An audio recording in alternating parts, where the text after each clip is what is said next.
Graça e paz, amados. É um prazer tê-los conosco aqui nessa Escola Bíblica Dominical, de uma forma um pouco diferente, né? Hoje estamos aí fazendo essa live, eu, o pastor Christian e o irmão Elias, que vão saudar-vos agora. Graça e paz, meus irmãos. Prazer estar convosco aí, saudades de todos aí. E estamos de volta aí com a nossa EBD aí, mais interativa agora. Graça e paz, meus irmãos. Também quero cooperar aqui junto com os irmãos para que possamos aprender um pouquinho mais da palavra do Senhor. Também estou com saudade dos irmãos. É verdade que o lar aqui não consegue substituir a comunhão lá que a gente tem na igreja, mas vai ter que ser assim por enquanto. Que Deus os abençoe.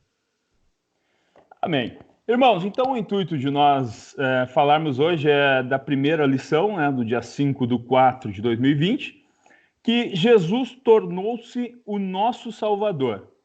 E nós já temos o texto áureo, que está na primeira epístola de João, capítulo 4, versículo 14, que nos diz: E vimos e testificamos que o Pai enviou o seu Filho para salvar o mundo. Bom, vejamos então que coisa maravilhosa o que Cristo fez por nós, o que ninguém poderia fazer, inclusive nem mesmo nós. E aí depois vocês vão fazer essa leitura em casa, do texto base, que se encontra em Mateus 1:21, se encontra em Lucas 19:10, Tito, capítulo 2, versículos 11, 12, 13 e 14, e Atos, capítulo 4, versículo 12. É importante que nós vejamos e façamos essa leitura, principalmente falando quando Paulo escreve a Tito, né? Ele falando que a graça salvadora ela se manifestou a todos os homens. Mas para que nós venhamos usufruir desta graça, a gente precisa viver de que forma? De uma forma sensata, justa e piedosa, aguardando assim a bendita vinda do nosso Senhor Jesus Cristo, que virá buscar o quê? Um povo zeloso de boas obras. É exatamente isso que Paulo escreve a Tito.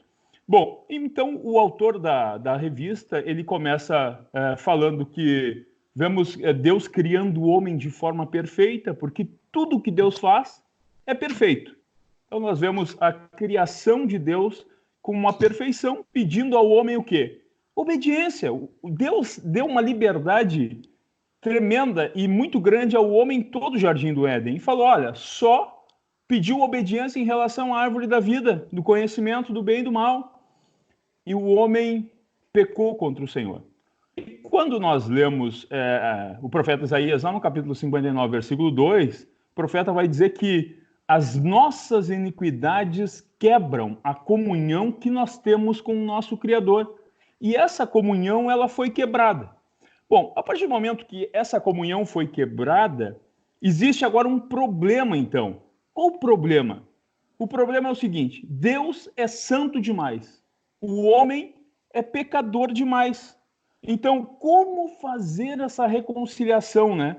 Então, Paulo, ele elucida muito bem isso quando escreve a sua carta, a primeira carta a Timóteo, capítulo 2, versículo 5, falando que só há um mediador entre Deus e o homem, Cristo Jesus, homem. Então, nós não tínhamos como satisfazer a justiça divina, nem com a nossa obediência, nem com as nossas boas obras, e isso Paulo também fala aos Efésios, no capítulo 2, versículos 8, 9 e 10, dizendo que não é por obras para que ninguém se glorie, mas é a graça do Senhor que se manifestou salvador a nós. Então, somente um Deus poderia satisfazer. Mas como fazer? Ele tinha que ser homem também. Então, tinha que ser alguém perfeitamente Deus e perfeitamente homem, para que pudéssemos nos aproximar mais uma vez de Deus. E isto Cristo fez por nós, pois ele é, ao mesmo tempo, perfeitamente Deus e foi o homem perfeito que nos trouxe, mais uma vez, esta comunhão com o Pai. Então, nós... Pastor? Só ressaltando um pouquinho o texto de Isaías, ali no capítulo 59, ali, que dentro desse capítulo de Isaías nós vemos 3 seções distintas ali, que vai falar sobre a corrupção do gênero humano, né? fala sobre confissão e consolação. A gente vê o plano de Deus também dentro de Isaías 59, né? E o versículo 2, como está citado na apresentação para os irmãos, falando sobre as nossas iniquidades, fazendo separação entre nós e o nosso Deus, nos deixa bem claro o quanto o pecado, a queda, trouxe essa separação entre o ser humano e Deus, e ao mesmo tempo a corrupção do ser humano. Isto é, a Bíblia vai nos dizer que o pecado ele está se multiplicando, a depravação ela está se multiplicando. Tanto é que já no versículo 3, ele vai nos dizer, Isaías, né? Porque as vossas mãos estão contaminadas, ele está dizendo que o pecado está se multiplicando. As vossas mãos se contaminaram de sangue, os vossos dedos de iniquidade, os vossos lábios falam mentira, e a vossa língua profere maldade. Quer dizer, todo este afastamento de Deus fez com que a corrupção do ser humano se tornasse maior ainda. Quer dizer, quanto mais distante de Deus, maior é o pecado na vida do homem, a sua abrangência, né? A sua abrangência. Mas o interessante é que Isaías ele dá todo o plano de Deus, né? Mas isso a gente vai ver que logo depois, nos versículos posteriores, o Senhor vai nos chamar a uma confissão, a um arrependimento, para que através disso ele possa restaurar o seu povo, o ser humano. Então é bem interessante que os irmãos em casa leiam Isaías 59, vejam todo o processo de Deus no plano da salvação, para que a gente compreenda bem estas coisas, porque muitas vezes nós achamos que Deus, quando parece estar longe, o desamparo de Deus é por tantas coisas. E, na verdade, a palavra de Deus está nos dizendo que Deus ele não é indiferente a nós, Deus ele não nos desamparou, mas são os nossos pecados, a nossa condição pecaminosa, muitas vezes de não reconhecer os nossos pecados, que nos afastam dele. Deus jamais seria indiferente com a humanidade. Tanto é que ao longo da lição, como o irmão Edson está explicando, nós vamos ver todo o processo de Deus.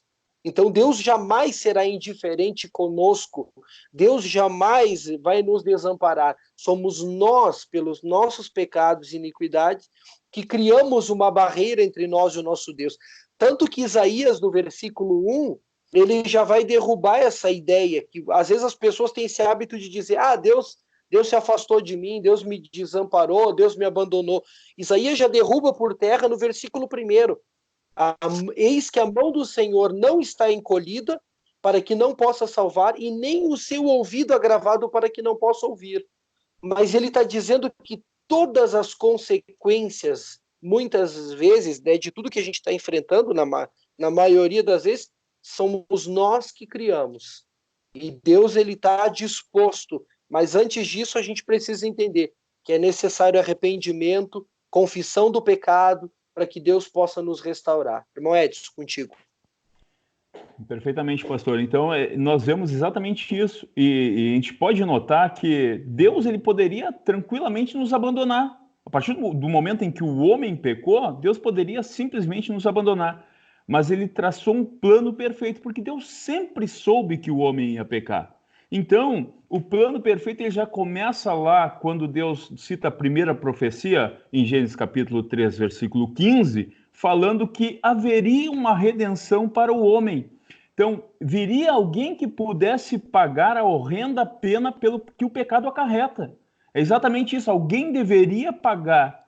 Então, isso que eu comentei agora, Deus ele jamais foi pego de surpresa. Quando nós lemos Apocalipse capítulo 13, versículo 8, nós lemos que o Cordeiro de Deus, que foi morto desde a fundação do mundo, ou seja, antes da criação do homem, Deus já sabia todas as coisas, Deus sabia tudo, e no entanto, Deus se preocupou em nos salvar. E aí Paulo, escrevendo aos Gálatas, lá no capítulo 4, versículo 4, diz que vindo a plenitude do tempo. Então, vindo à plenitude do tempo, Deus enviou o seu Filho, nascido de mulher, nascido sob a lei, para resgatar-nos, para que nós pudéssemos ser resgatados. E aqui vale um comentário também, que tudo tem um tempo determinado por Deus. Há pessoas que falam um ditado muito errado, né? Deus tarda, mas não falha. Na verdade, Deus sempre chega na hora certa, sempre no momento exato. Então, vindo à plenitude do tempo, Deus provou o seu amor para conosco. Romanos capítulo 5, versículo 8, Paulo fala que Deus prova o seu amor para conosco, tendo Cristo morrido por nós, sendo nós ainda pecadores. Então, esse é o grande amor de Deus. E às vezes nós ouvimos, né, as pessoas falarem: ah, pois é, mas será que Deus me ama? Será que Deus não me ama? Óbvio que Deus nos ama e Deus já provou o seu amor. Provou e há muito tempo, quando deu o seu Filho para morrer por nós. Então, Cristo, ele foi o sacrifício perfeito, que pagou uma dívida que eu não poderia pagar, o pastor não poderia pagar, o irmão Elias não poderia pagar, ninguém poderia pagar uma dívida que somente Cristo pôde pagar. E o escritor aos Hebreus, ele elucida muito bem isso, e depois vocês façam a leitura, e interessante para entender bem esta situação, e esse escritor, ele elucida bem, escrevendo aos Hebreus, sobre o papel de Cristo, né? O papel do Senhor Jesus Cristo, sacerdote, segundo a ordem de Melquisedeque, porque ele precisava explicar para os judeus o seguinte: olha, ele é sumo sacerdote não segundo a ordem de Levi, ele é um sumo sacerdote espiritual, de uma linhagem espiritual, segundo a ordem de Melquisedeque. Então, ele fala o seguinte, eu trouxe essa imagem para elucidar um pouco a questão do tabernáculo, do plano de salvação, como Deus é organizado e é maravilhoso de ver, né? Ele traz Cristo como sumo sacerdote dos bens futuros, que entrou uma vez só no Santo dos Santos, tendo efetuado uma eterna redenção. Então, como vocês veem aqui nesta imagem, nós temos o candelabro, a mesa dos pães, nós temos a mesa do incensário e, após a cortina ali, o Santo dos Santos. Então, o lugar santo, os sacerdotes poderiam entrar. No Santo dos Santos, somente um homem poderia entrar, que era o sumo sacerdote.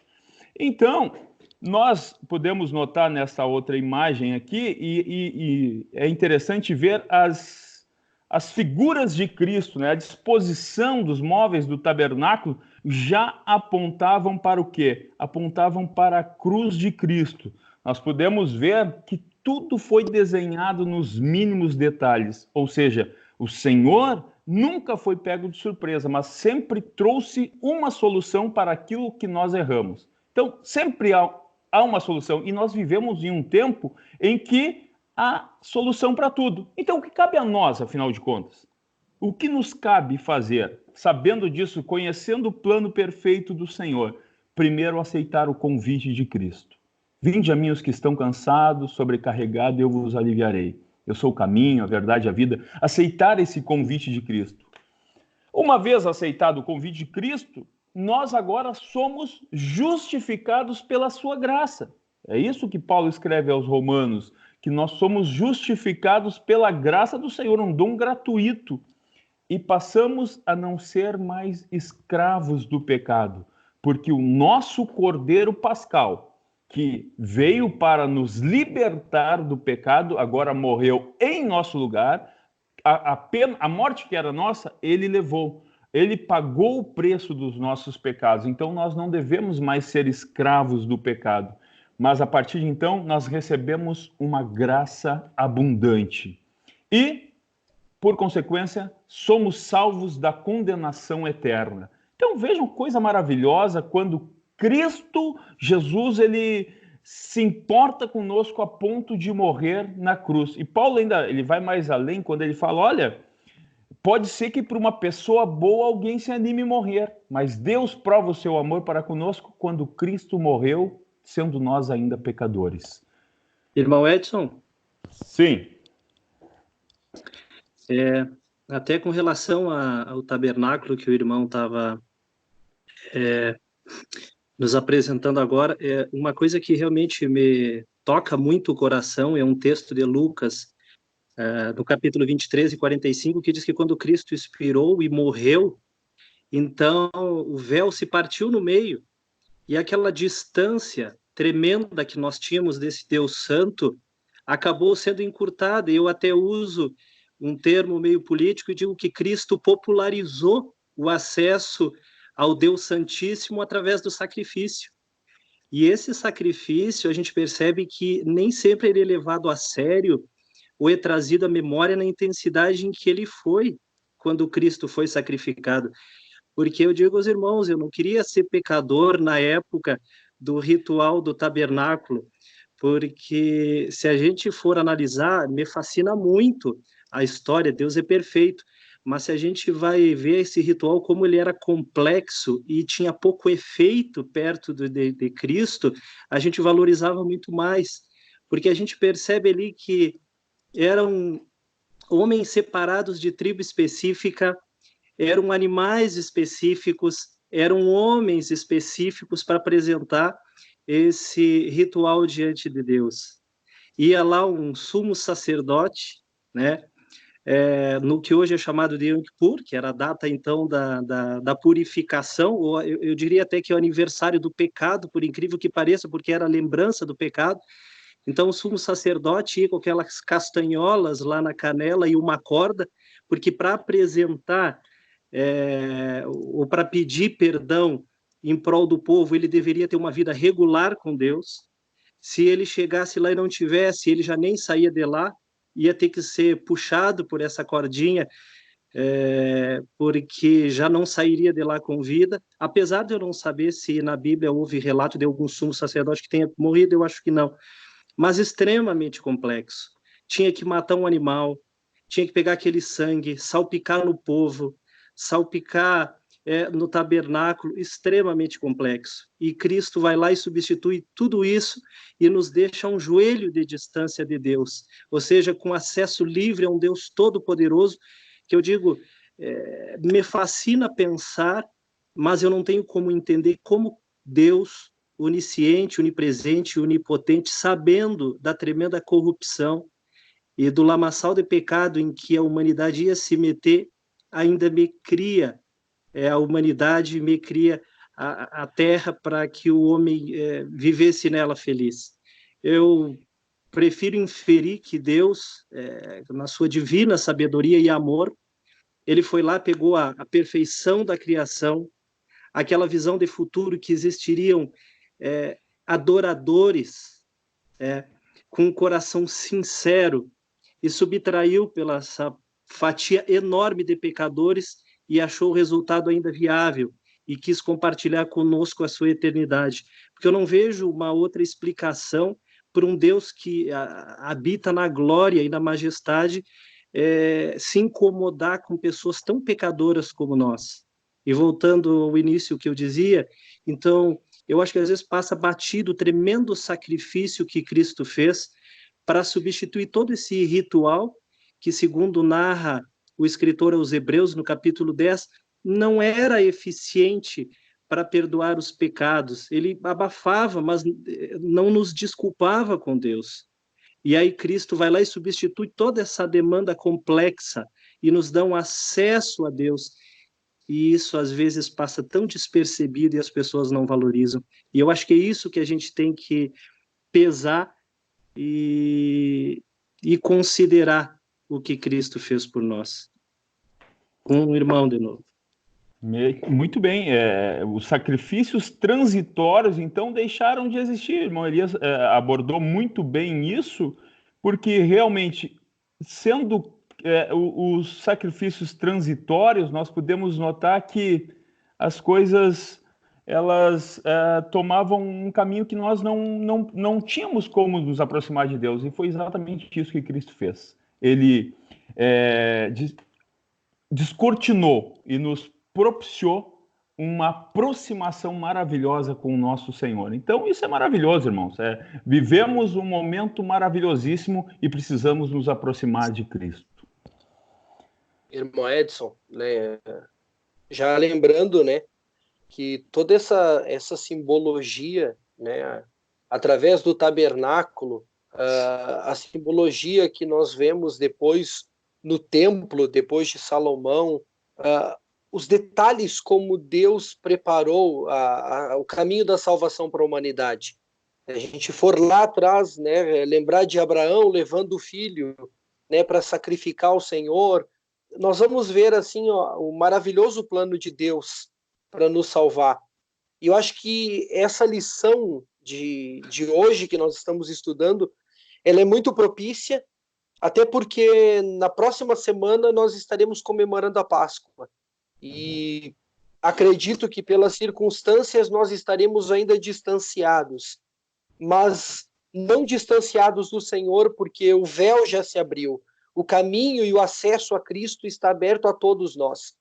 Independente de nós estarmos hoje distantes uns dos outros, mas nós podemos e devemos celebrar a cada dia o sacrifício de Cristo, porque o caminho já está aberto. Então, que lição maravilhosa, né, que fique em nossos corações, que a gente possa meditar nela mais profundamente, e aí cada um no seu lar, na sua casa, aí, a gente possa aproveitar bem esses ensinos. Obrigado aí. Amém. Eu quero agradecer a participação do irmão Elias, do pastor Christian, e vou me despedir dos irmãos agora. Eu vou pedir que o irmão Elias também faça o seu agradecimento, e depois o pastor, então, faça uma oração sacerdotal aí de nos despedindo. Eu quero agradecer aos irmãos pela oportunidade, tanto o pastor quanto o irmão Edson, pela confiança.